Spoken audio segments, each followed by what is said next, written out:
Welcome to the channel, ladies and gentlemen, boys and girls, and an extra special welcome if you're a subscriber.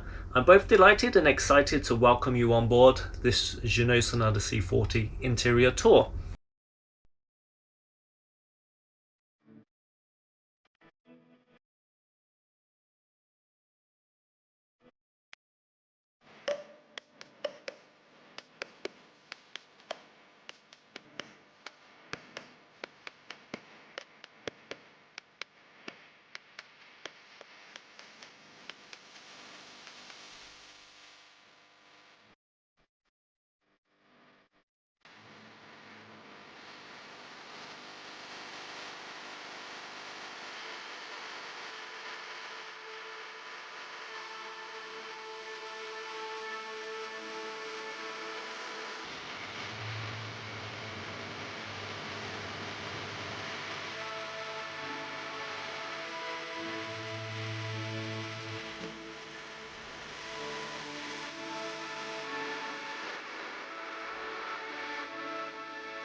Welcome to the V-berth.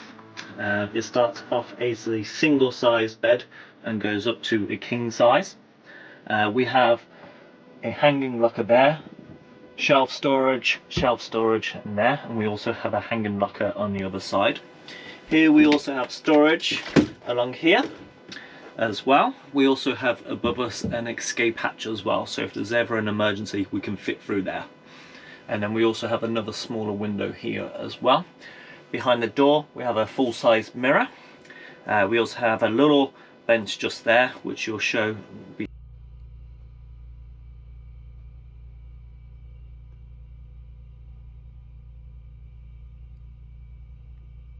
of the V-berth. Also to note, underneath this V-berth there's 3 sections. 2 of them are empty. We just throw a few of our winter or summer gear in there just so it's out of the way. But underneath this section here there's actually a water tank, so we carry 300 litres of fresh water.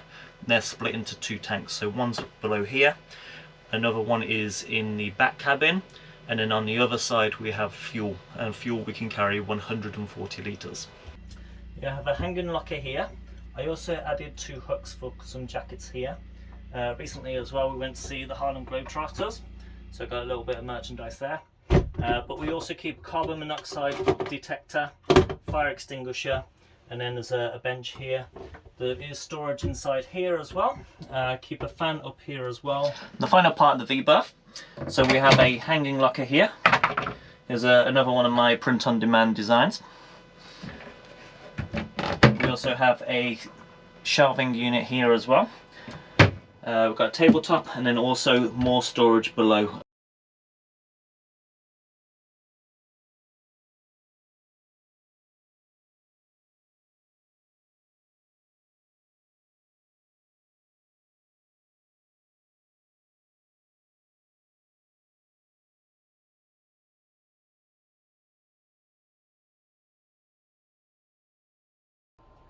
There's lots of storage all over the boat. So underneath all of the cushions, there's extra storage that goes all the way down to the floor. Behind the backrest as well, there's also storage. This one is access to the plumbing. To make the boat a little bit more homely, we went for a few of the IKEA plastic plants, just to give the area a little bit more of a homely feel. But also we've got this dehumidifier, so in the winter it works really good.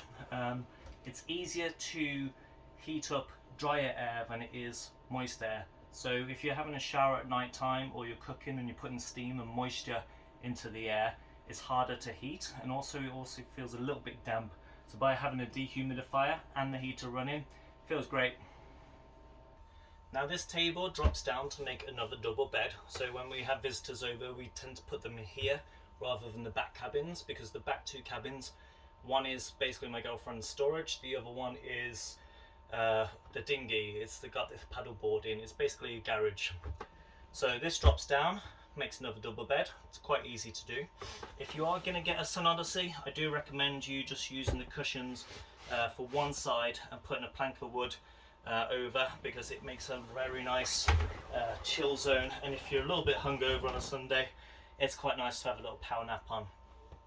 The large mat here that you see is a gaming mouse pad. So I am a gamer, and I found before this, what I was doing is when I had the mouse, I was actually wearing away the varnish of the table. When we're in the marina, we can plug our coffee machine in. So the boat for 90% of the time is plugged into shore power, so we don't really see an issue with it. And as I go home, I'll be taking it with me as well. One. So this also goes bounced off a few too many waves, and it doesn't work anymore. Great machine. But I do have one out. And I'll show you the rest, and I'll show you that on the table as well, and all the instruments. We have a VHF radio. We have a DAB digital radio for entertainment with Bluetooth. We also have a radar. Now the radar does work. And then we have the distribution panel. This is for the diesel heater, the battery monitor, and then USB ports. We'll start off with the panel here. So we use a 12-volt system, so everything on this panel just here works with the batteries. Anything on the bottom here works only on shore power. So all of this is our lights and the navigation instrument, including our auto helm, fridge, the water pumps. On the bottom we have the water heater, the battery charger, and AC plugs. So with the water heater, there's two ways for us to heat the water. One is running the engine, and that will heat the water up, and two is plugging it into shore power as well. Eventually I want to have enough solar to allow us to also heat the water that way. The battery charger at the moment is off, so at the moment we're using the solar power during the day to get enough for our instruments and everything, and I also have an inverter as well. Next one is the AC plug, so that is anything that you would plug in at home will work on the shore power.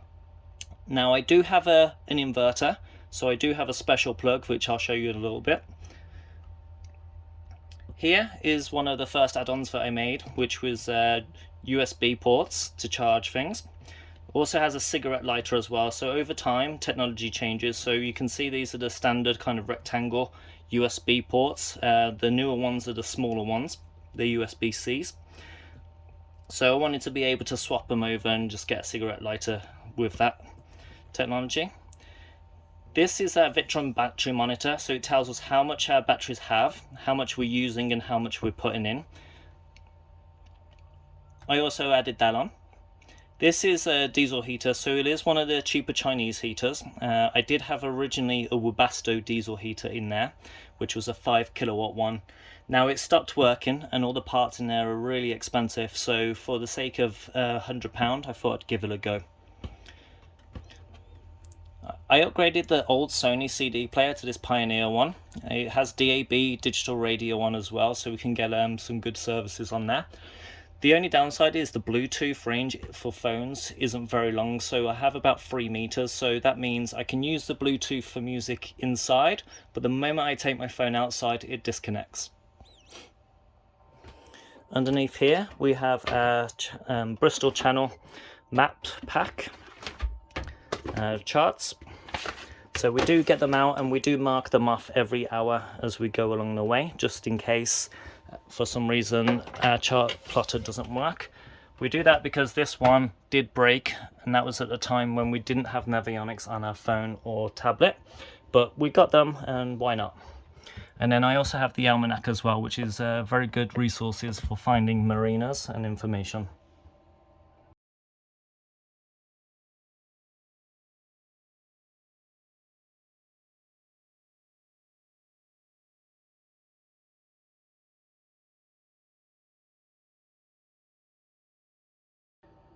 So this is one of the Jabsco toilets. I'm going to look to change it to one of the electric ones, but all there is this little pump handle. There's a little lever here, so when you push it to the right, it will take water out of the bowl, and when you push it over to the left, you'll add water from the outside and in, so you can flush through. And you just pump it a few times and you're basically done. So this is the tap and shower. So there's a little button on the top. One will do it as a tap kind of motion, just trickling down. The other one will do like a spray, just like the shower.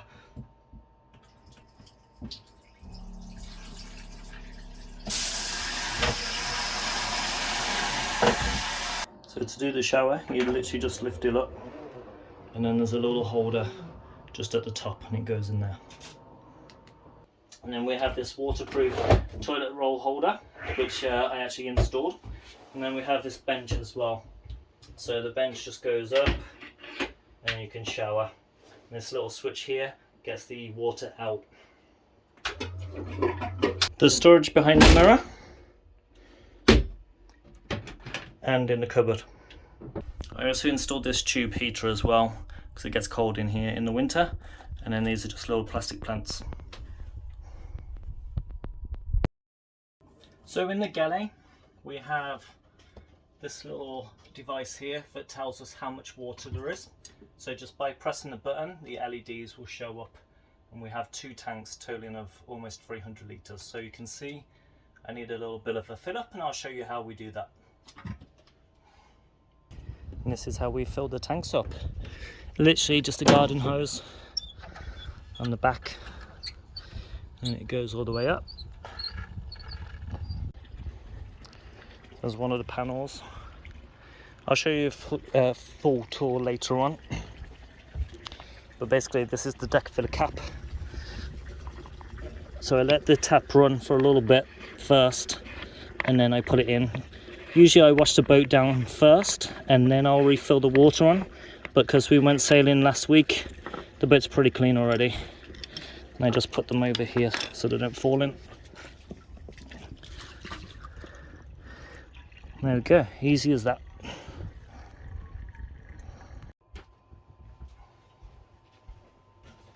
Alright, welcome to the kitchen. So let's start off over here. So I've got the 2-burner oven and it gimbals. So what that means is when the boat heels over, the level of the oven will stay horizontal at all times. So that way you can cook when you're underway. In these 3 cupboards here, there is storage in all of them. So I keep all different types of mostly canned stuff and dry storage, as you can imagine. And then also the plates in this one as well. This is our top loading fridge, carries 140 litres in total. There's a middle partition shelf, which makes it difficult to get things right at the bottom. But we only use half of it anyway. And then there's a small little freezer box there as well. I've got 2 taps, one of which is the hot water and cold, and the other one is for filtered water for drinking. And then it's underneath here is 2 sinks.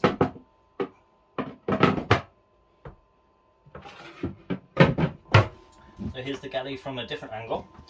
Inside here we've got cupboards with a bin. Here we've got all the cutlery and utensils. And then there's the oven as well. And the oven has a little lock on here, which allows it to gimbal. And this is the size of the oven inside. And sometimes it's even clean.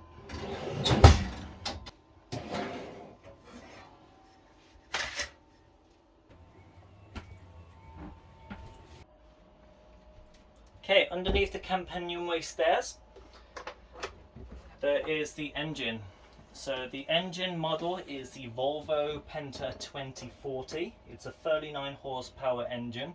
Now it doesn't just move you backwards and forwards, but it also heats the hot water and also charges the house battery bank.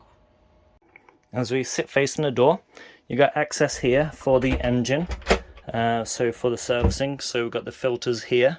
What I like to do is actually write the date and the mileage of when I actually changed the filters, so I remember. Can check my oil, everything here. This panel and this panel also come out, and it's the same on the other side as well. There's a light on the bottom, up at the top. That hatch opens, so does that one, and then we also have the light up there as well.